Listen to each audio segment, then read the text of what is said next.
Miss Urban, you're testifying that something was written over the paperwork? She didn't even see the paper. Hold on, I'm asking Miss Urban. I'm asking Miss Urban. I seen it. Jordan showed me the paperwork. She scribbled over it and wrote what she wanted on the paperwork. You know dang good and well that me and my husband took care of you the whole time you were there. I didn't see you but one time the whole time I was yeah, there. you were in her. All right, let's get some order. So you need help this much. Let's get some order. Ms. Reed reveals how she discovered the affair. She had just come home from the hospital after having her second child when Ms. Austin called. Ms. Austin identified herself as L's girlfriend, seemingly unaware he was engaged with a newborn. Ms. Reed packed her things and left immediately. This moment of discovery, at her most vulnerable, set the stage for years of dramatic conflict and heartache. Okay, Your Honor, I found out about Miss Austin. One day I came in from the hospital from having my second child, and Raniel's phone rang, and I just so happened to answer the phone. And Mrs. Austin, she said, I'm Raniel's girlfriend. I said, Raniel's girlfriend, did you know that Raniel was engaged to me or whatever and just had a baby? She said, no. I packed my things and I left with my 2 kids at the time, and I went and stayed at my aunt's house. Ms. Austin defends her actions, claiming she had no idea Mr. Wallace was married or engaged initially. She says she found out via a Facebook post of their marriage license. Her justification is brutal. Elle would never came to me if Dominique was taking care of home. She essentially argues the wife's inadequacy drove him to her, showing zero remorse for her role in the affair. When I met Raniel, they was not married. He nor told me that they was engaged neither. I found out on Facebook that Raniel and Mrs. Reed was married when she posted a picture up there of their marriage license. That's when I found out. And yes, I did confront Raniel about the marriage, but at the same token, Raniel would never came to me if Dominique was Miss Reed was taking care of home, right? So what you're saying actually is that The financial drama unfolds. Ms. Austin claims Mr. Wallace told her he was with his wife because of her money and that he needed money from her to get away Ms. Reed counters, alleging he was taking that very money and spending it on her, using it for outings or diapers for their kids. He was playing both women, funding his family with his mistress's support.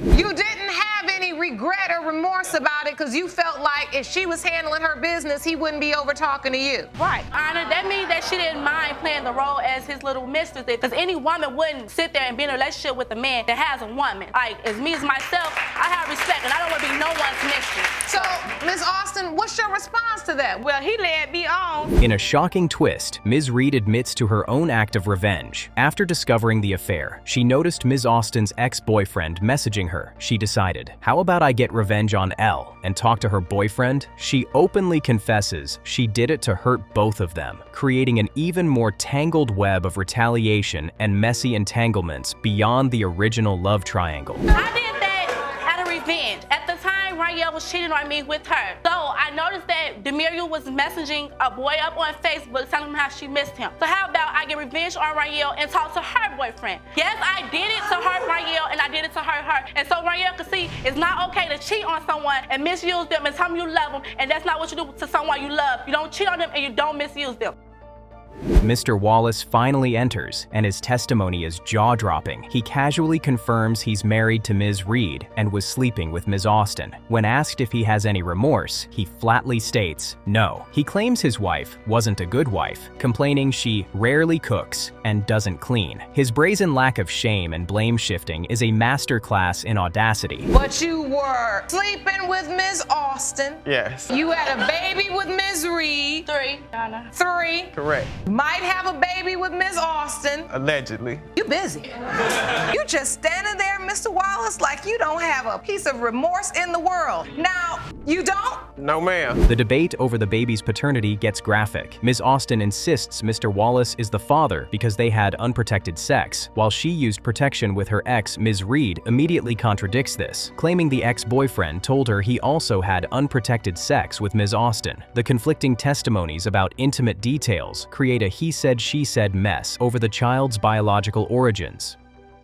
Don't you say no, boy, and she looked just like you. She looked just she looked like like you. the other She got guy. everything. Everything on you, she got on that, everything. She looked like the other guy who is currently her boyfriend. I had sex with Raniel first, and I used unprotected sex with Raniel, and I used protected sex with the other boy. But Your Honor, she's lying. The boy told me that he had unprotected sex with Demeriel several times because he do not like to use. Ms. Reed reveals a heartbreaking motivation. She says she hopes the baby is his, not because she wants him back, but for her own children's sake. She claims since Ms. Austin's child came into the picture, her kids get the short end of the stick and rarely see their father. Her emotional plea shifts the focus from romance to the real victims, the children being neglected. Fill me in on Your that. Honor, I'd rather for it to be his because I feel like ever since Raniel had other kids on my kids get the short end of the stick. They rarely see their dad. Like when I take them to see him, I have to like leave them with him in order for them to spend time with their father. So I feel like before her child even got in the picture, Raniel was there for my kids for whatever. Like watched them, gave them whatever. But now that Mrs. Austin's child is in the picture,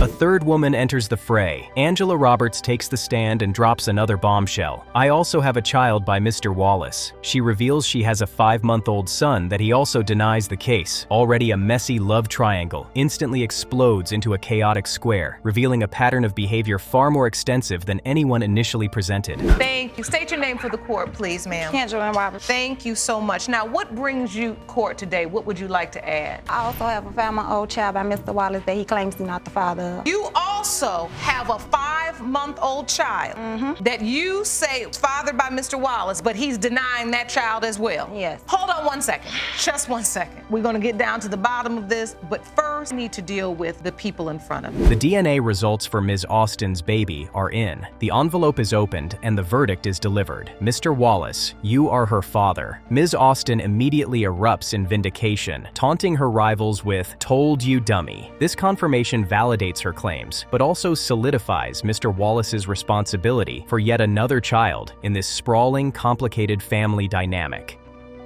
As per these results prepared by DNA Diagnostics, in the case of Reed versus Austin, when it comes to baby Demeriel, Mr. Wallace, you are her father. told you, dummy. She looks just like you, dummy. Everything, dummy. You Knows sitting there saying everything. that, but you wishing on strings. Sorry. No, Yes. not really. Yes. No, Yes, you are hoping on no, strings. No, Yes, because no, you said I Raniel. Mr. Webb lays down the most absolute defense possible in a paternity case. "I never had sex with her, Your Honor." He calls Ms. Cole a liar and crazy, insisting their relationship was purely platonic. This isn't a case of failed protection or timing. It's a complete denial of any intimacy whatsoever, setting up a stark he-said-she-said confrontation from the very start. All right, Ms. Cole, you and your mother say you're 100% certain that Mr. Webb is your child's biological father and say the only reason he's denying your baby is to save his relationship with the woman he's been with for the past 3 years. Is that correct? Yes, Your Honor. All right, so Mr. Webb, how can you be so certain you are not this child's biological father? I never had sex with her, Your Honor.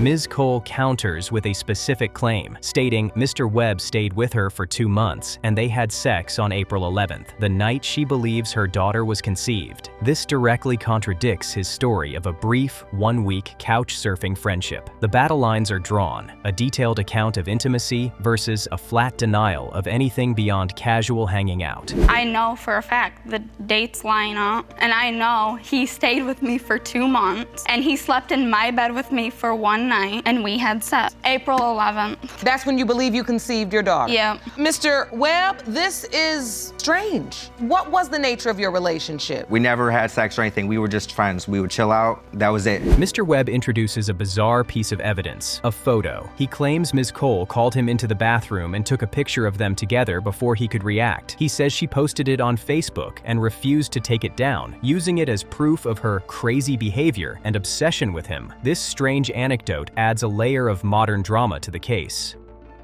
Your Honor, the worst that we've ever done is take a picture, and she was already in the bathroom. She had called me in there. When I walked in the bathroom, she said cheese and took a picture before I could even say anything. I didn't even want to take that picture. That's how crazy she is. There's more than one. Shut up. She There's more posted it than on one. Facebook. When I told her to take it down, she refused to because she's crazy. Come on, you know dang good and well that me and my husband took care care of you the whole time you were there. I didn't see you for one time the whole time I was there. Yeah, you were in her. All right, let's get some order. You're a sideshow. You need help just much sooner. Let's get some order.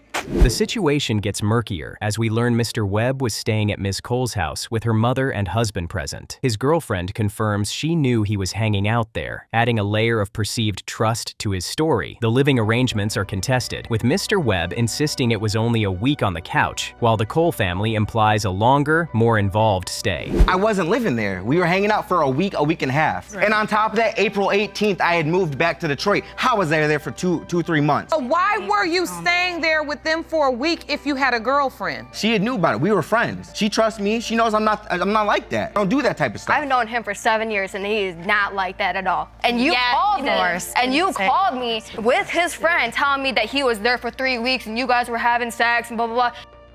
Mr. Webb presents printed text messages as evidence. He shows messages where Ms. Cole initially seemed to hint at his paternity before explicitly stating the due date, matched to when we blanked. He uses these to paint her as unstable, shifting from subtle hints to a full-blown accusation, which he finds proof of her being literally crazy. That's how this went, the first message. She messaged me saying, hey, I got an ultrasound. I said, okay, can we leave it at that, Tasha? It's not my baby. I'm trying to do right in my life, move on, and this is not doing either of us any good, so just do me a favor and stay out of my life in the inbox. At this point, I'm thinking, I feel like she's trying to say that I'm the baby daddy, but not just hinting, not actually saying it. All right. Okay. In a major shift, Ms. Cole admits there is another possibility. She reveals she had another partner a month prior to the alleged encounter with Mr. Webb. This admission severely undermines her earlier claim of being 100% certain he was the father, introducing reasonable doubt and aligning more with Mr. Webb's narrative of her uncertainty.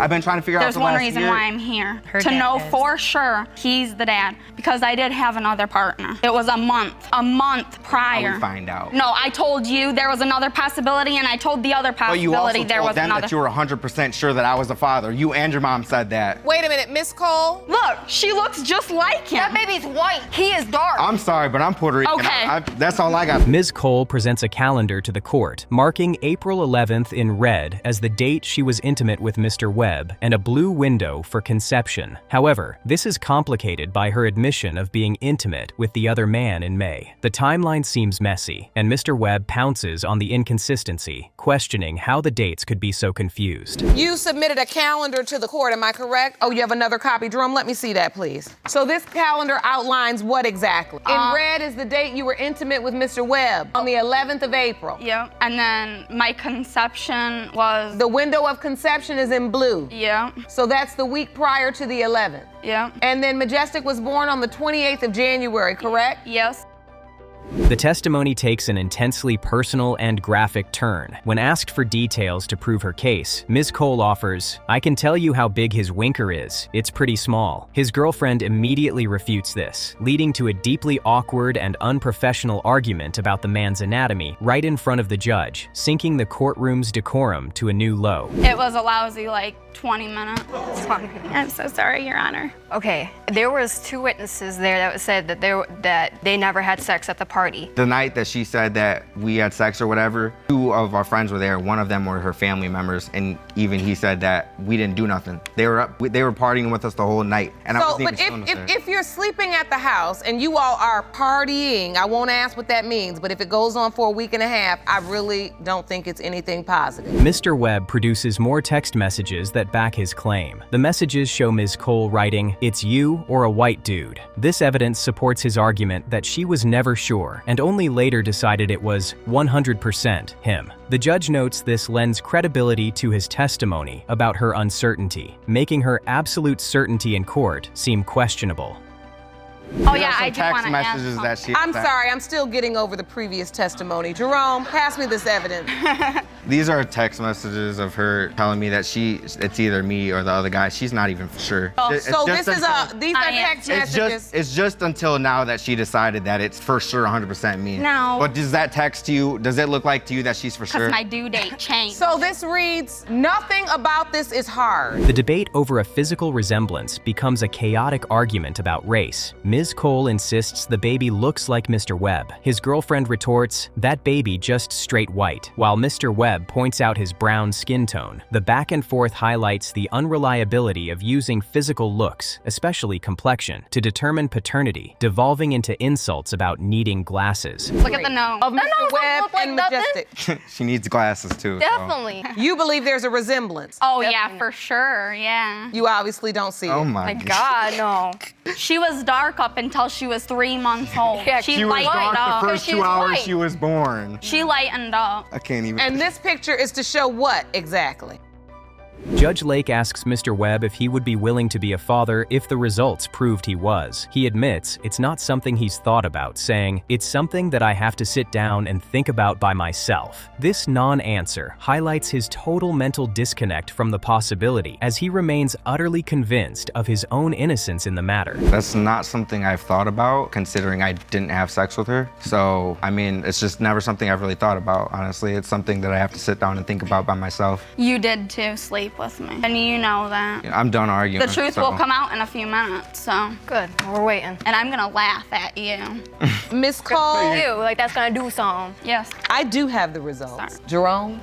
Here you go, Your Honor. The results are revealed. Mr. Webb, you are not her father. He immediately erupts, pointing at Ms. Cole and yelling, "You need to go to a mental hospital." His reaction is one of pure vindication and anger. Having been dragged to court over a child he always insisted could not biologically be his. The truth confirms his stark version of events. These results were prepared by DNA Diagnostics and they read as follows. In the case of Webb versus Cole, when it comes to 6-month-old Majestic Cole, it has been determined by this court, Mr. Webb, you are not her father. Oh! Yeah! You're crazy!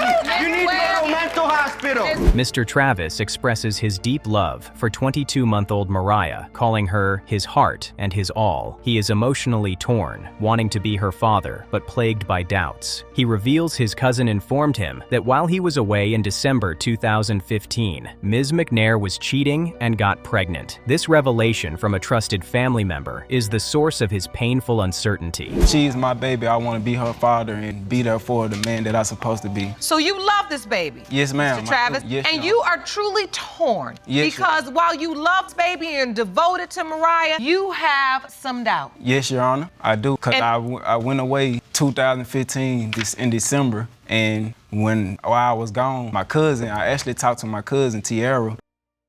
Ms. Brown, the cousin, is challenged to show her proof. She confidently states, "I have proof," revealing they live in the same apartment complex. She submitted a video to the court, which she claims shows Ms. McNair getting picked up by different men. This surveillance-style evidence is her attempt to provide concrete visual proof of the alleged infidelity that forms the basis of their case. And so while you were away, she told you Ms. McNair had been intimate with other people, cheating, Yes, Your Honor, and got pregnant. and got pregnant. And he also have stories for himself. Tiara, where your proof at, baby? I have proof. I Where? have stories. Show me the we proof. stay in Show the me same the proof. complex Where with is each it? other. Can she show me the proof, Your Honor? Your Honor, I sent y'all a video of how I'm seeing her. You did submit a video. The court plays the video evidence. From her window, Ms. Brown narrates footage of Ms. McNair getting in cars and being dropped off. She points out multiple vehicles just coming in, painting a picture of frequent, suspicious visits. This first-hand visual account from the cousin's perspective is presented as irrefutable proof of the behavior Mr. Travis was unaware of while he was away. Let's take a look at that. Judge Lakes, I would like to show you my point of view from where I'm seeing Miss McNair getting picked up. She's getting picked up right there. Men are dropping her off and picking her up. From my window, you see her getting in cars, going back up to her house, and you see the cars that's coming in. So you can see firsthand her getting in and out of cars. Are you a Yes, stalker? Your Honor. Ms. McNair denies the accusations, stating she was not sexually active with anybody else. However, Mr. Travis contradicts her, saying she admitted to talking to a friend guy. The cousin, Ms. Brown, pounces on this, asking why the late-night visitors were only men and not female friends. This line of questioning highlights the perceived improbability of her explanations for the suspicious activity. But we It was wasn't just a sexually friend active thing, though. We was but- not sexually He's active. dropping you off at 1 or 2 o'clock in the morning, and you claim you just getting out of work. Like, And what you why doing? only men? Why not a friend girl? Why only men? Why is that your business? Why only men? Why is it your business? Why only men though? So a friend girl instead of a friend guy she needed to have. Friend guy just means a guy She friend. has too many friend guys to me. So What you got? What do you have, baby? Mind your business. Find you Not something just to So do. you friend say she has a lot of guy friends.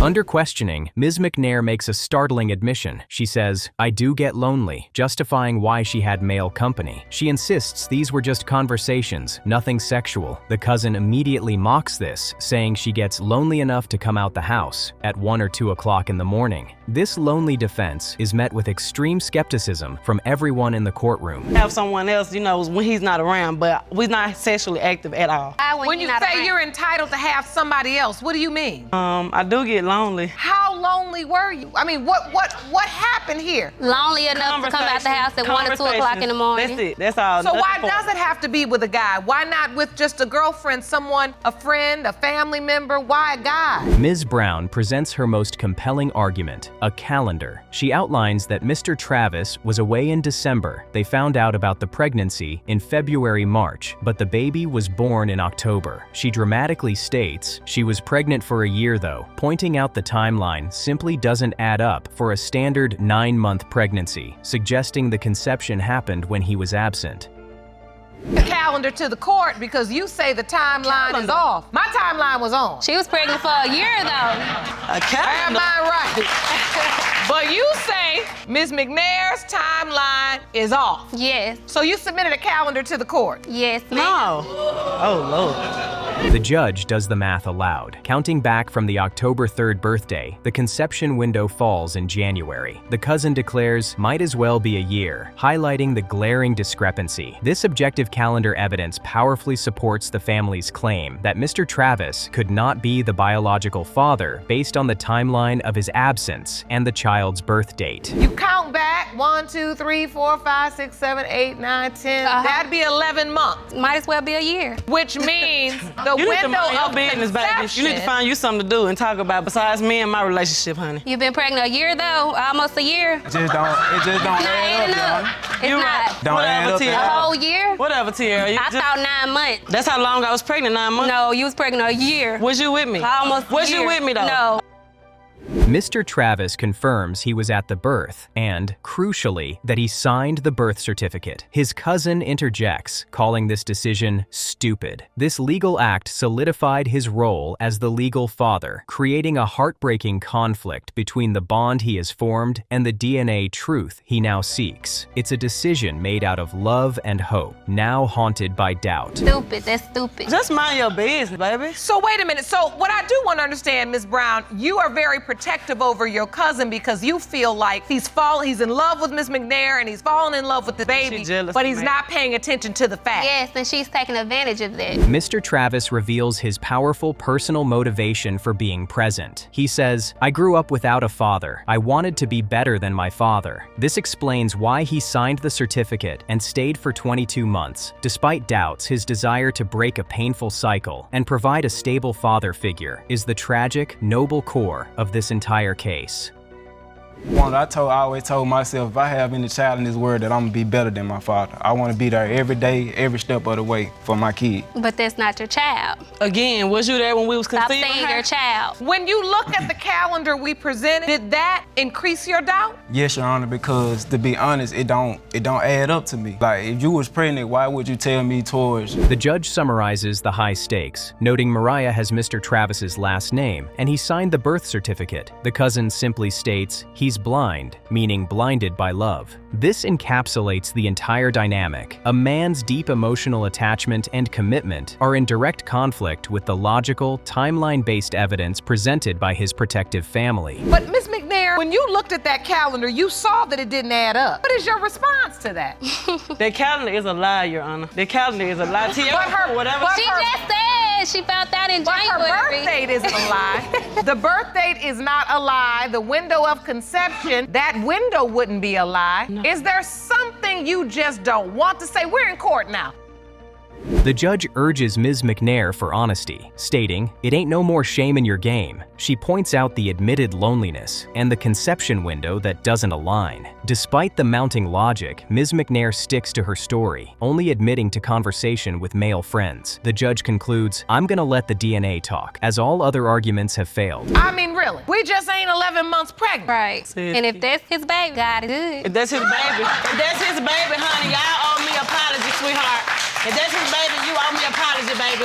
All right. And I want it. Ms. McNair says she wants an apology. Ms. Brown, I hope you prepared. The results are delivered. Mr. Travis, you are not the father. The outcome confirms the cousin's suspicions and the timeline's testimony. For Mr. Travis, it is a devastating blow, shattering the family unit he believed was his, and invalidating the 22 months of love and devotion he poured into a child he thought was his own.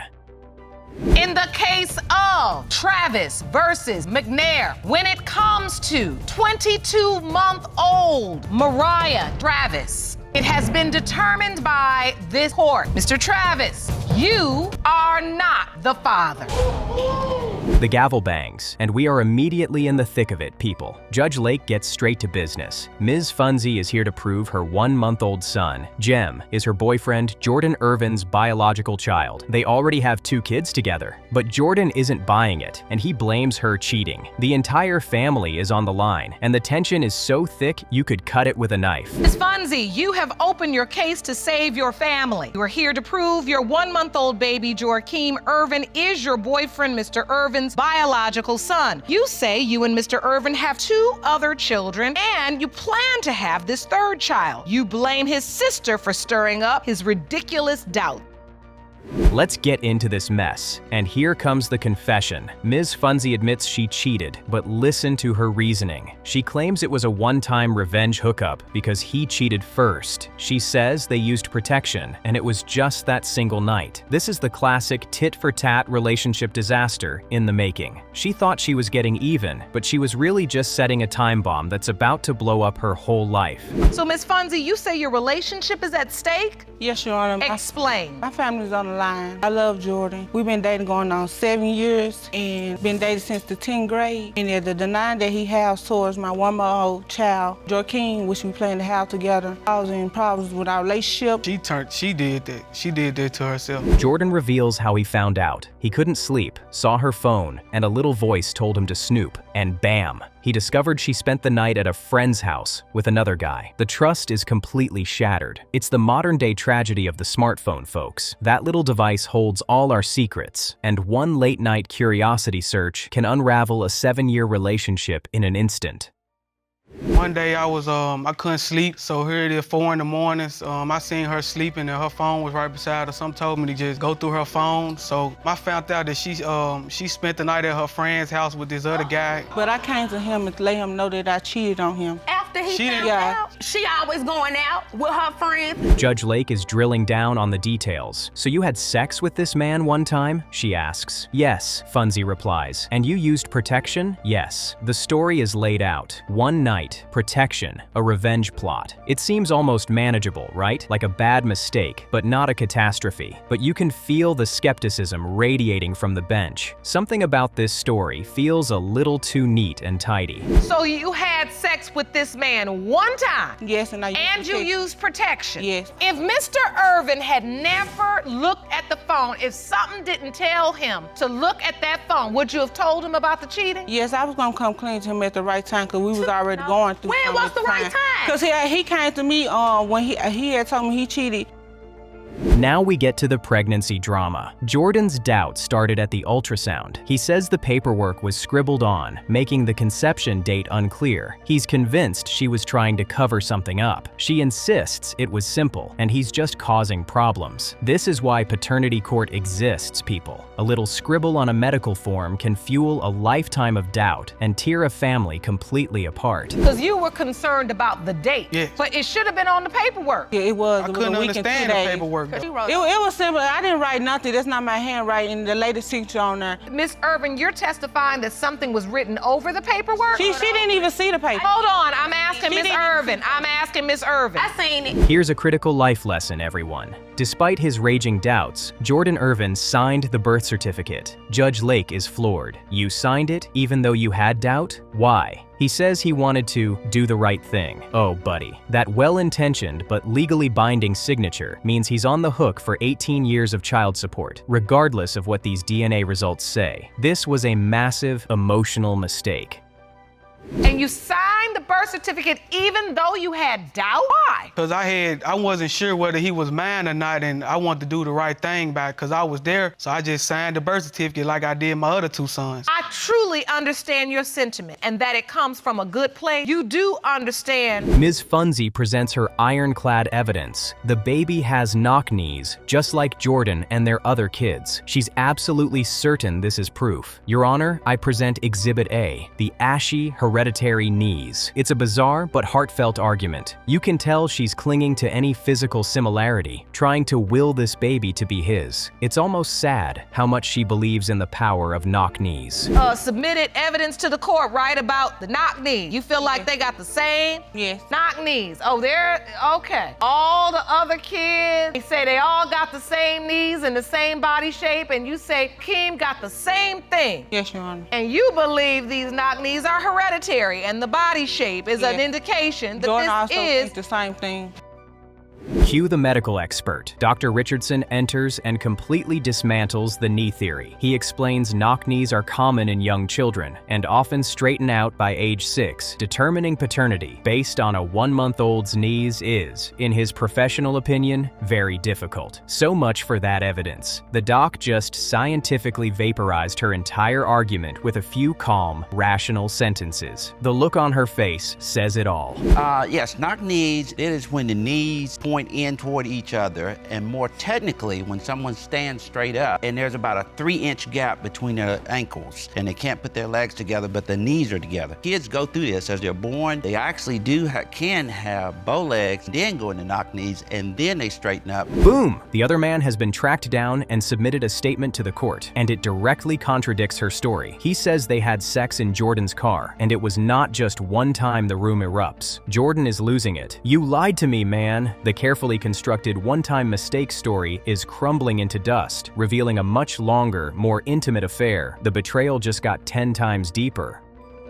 And did use protection. Fake page. That's You said Jordan, that's a lie. You know that. Hold on. Let me finish the statement. Let me finish the statement. Mine ain't lying. Jordan. Why is you lying to me? Jordan, I'm not lying to you. Man, if this not my baby, I'm through with this relationship. Okay, that's fine. That's fine. That on it. Under the intense pressure, the truth finally spills out. Judge Lake asks point blank, was it just a one-night stand? A quiet, defeated, yes, Your Honor. It was more than one time. There it is. The full confession. The revenge cheat was a full-blown affair. Jordan is devastated. You lied to me. The entire case has just shifted on its axis with that one heartbreaking admission. No. Or did you have sex with this other man more than one time? Yes or no? Yes. I'm sorry? Yes, Your Honor. Yes, it was more than one time, or it was a one-night stand? It was more than one time. You go get it. You lied. You lied to me. Listen, let her explain it. She's telling the truth now. She's getting to the place where she's ready to talk about this, and this is good because this is what's going to clear the air.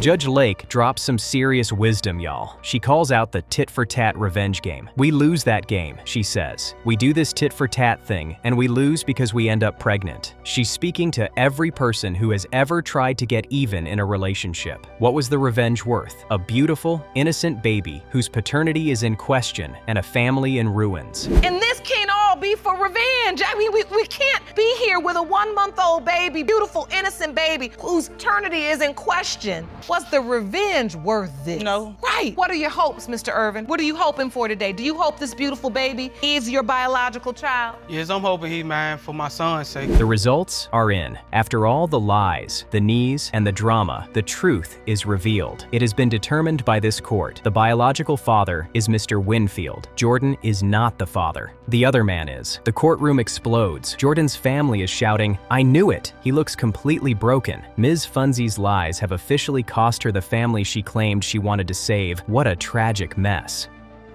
In the case of Funzie versus Irvin, pertaining to whether Mr. Irvin or Mr. Winfield is the father of 1-month-old Joaquin Irvin, it has been determined by this court. The biological father is Mr. Winfield. I knew it. I told you.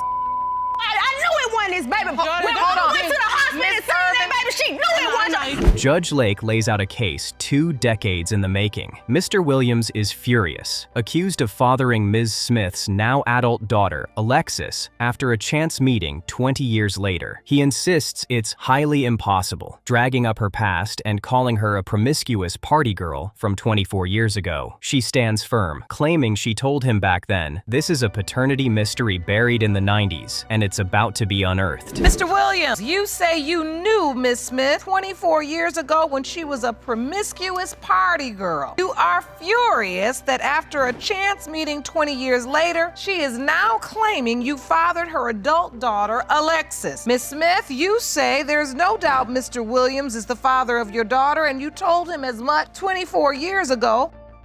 Mr. Williams presents his grand defense. He practiced safe sex. He proudly declares he used protection every single time, making it impossible for him to be the father. This is his smoking gun, his get-out-of-paternity-free card. But Ms. Smith immediately fires back, "No, we didn't." He calls her a liar, and she insists he knew she was in another relationship. The foundational trust for this entire case is already completely shattered. She was a party girl back in the day. Miss Smith was very promiscuous, but at that time, we were just partying, we were having fun, enjoying life, we were young. How were you enjoying yourself? We was never in a relationship or anything. We would just hook up after a few drinks and stuff, we'd probably go back to my place or whatever was presentable. The plot thickens with a nickname straight out of a 90s rap song. Mr. Williams reveals he heard rumors from friends about a gin and juice. He had no idea who that was until someone said Virginia. And guess what? Ms. Smith confirms that was her old nickname. Your Honor, the party girl alias has entered the courtroom. This case just got a whole lot more colorful and infinitely more complicated, that's for sure.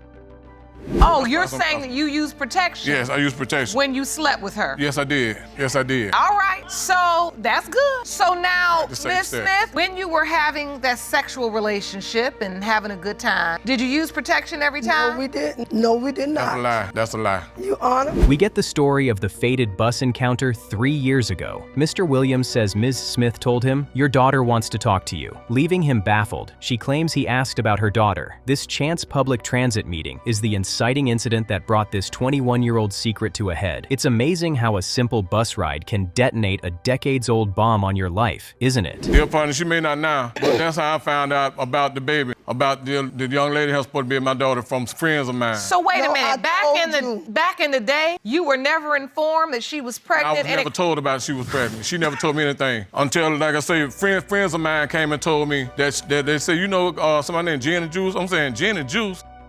The story of their first meeting is wildly conflicting. He says he visited once to tell Alexis he wasn't her dad. She says he came over multiple times, ate dinner, and even asked to spend the night. He denies this, of course. The details of their reunion are completely disputed, showing just how little these two agree on, from paternity to potlucks. This is a mess of he said, she said, with a grown child caught in the middle. When Lexi got back here and I allowed him to move back, he came to my house to see Alex a couple of times, to my house. One time. More than one time, One twice. time. Then me and Derek came this past December. That's twice. And how did the visit go? We talked. I said, well, your mama said I'm your father, but your mama lied a lot, and that's what I told her. We finally hear from the daughter, Alexis. She reveals she only heard Mr. Williams' name once growing up and called her grandfather and uncle Daddy. She says she was happy and excited to finally meet her potential biological father. This moment is heartbreaking, highlighting the real human cost of this decades-long secret. A young woman's entire identity has been hanging on a maybe for over 2 decades. That Mr. Williams was your biological father? Besides the day that they seen each other on the bus. Until then, you had never known Mr. Williams was your biological father? I only heard his name one time. In your life? Yes, ma'am. Who did you think your father was? I called my granddaddy and my uncle daddy. Okay. So how did you feel when you finally heard you were gonna meet your biological father? Happy. You did. Alexis describes the visit with heartbreaking sincerity. She says they hugged, talked, laughed, and had dinner. Most importantly, she says, not one time did he say he wasn't my father. She felt a connection and believed her daddy had finally come to visit her. Meanwhile, Mr. Williams says he was just trying not to hurt her feelings. The difference between their experiences in that moment is absolutely staggering and so sad. Never had an opportunity to meet your father. How did that visit go for you when he came to visit? I was excited. I enjoyed the time. Take me back to that day and tell me what happened. I was coming home from work and my mama told me that my daddy wanted to see me and talk to me. And I said, okay. Judge Lake turns the spotlight on Mom, asking the million-dollar question, why wait 21 years? Ms. Smith says she figured it was Mr. Williams and just let it go because she took care of her kids anyway. The judge isn't having it, pointing out she left her daughter with only one of two men as options. The mother's role in this prolonged paternity puzzle is now under serious and justified scrutiny. And I'm adamant about that there. So, Ms. Smith, I want to know from you, why did it take you 21 years to tell your daughter what I who your wanna father know. was? Me and her talked, and I told her, I say, it's a possible this person might be your dad or this one. It must be that one. When did you tell her this? I told Lexi that she was young. I talked to her, then I just let it went by. So at the end of the day, I took care of them anyway. The emotional core of the case hits hard. Judge Lake acknowledges that Alexis felt loved by her mother and grandfather, which is beautiful. But then Alexis herself admits with tears that seeing how much Mr. Williams loves his other daughter, Derica, hurts because I never had that. This is the raw, unfiltered truth of a child who grew up without a father figure, and it is utterly devastating to witness.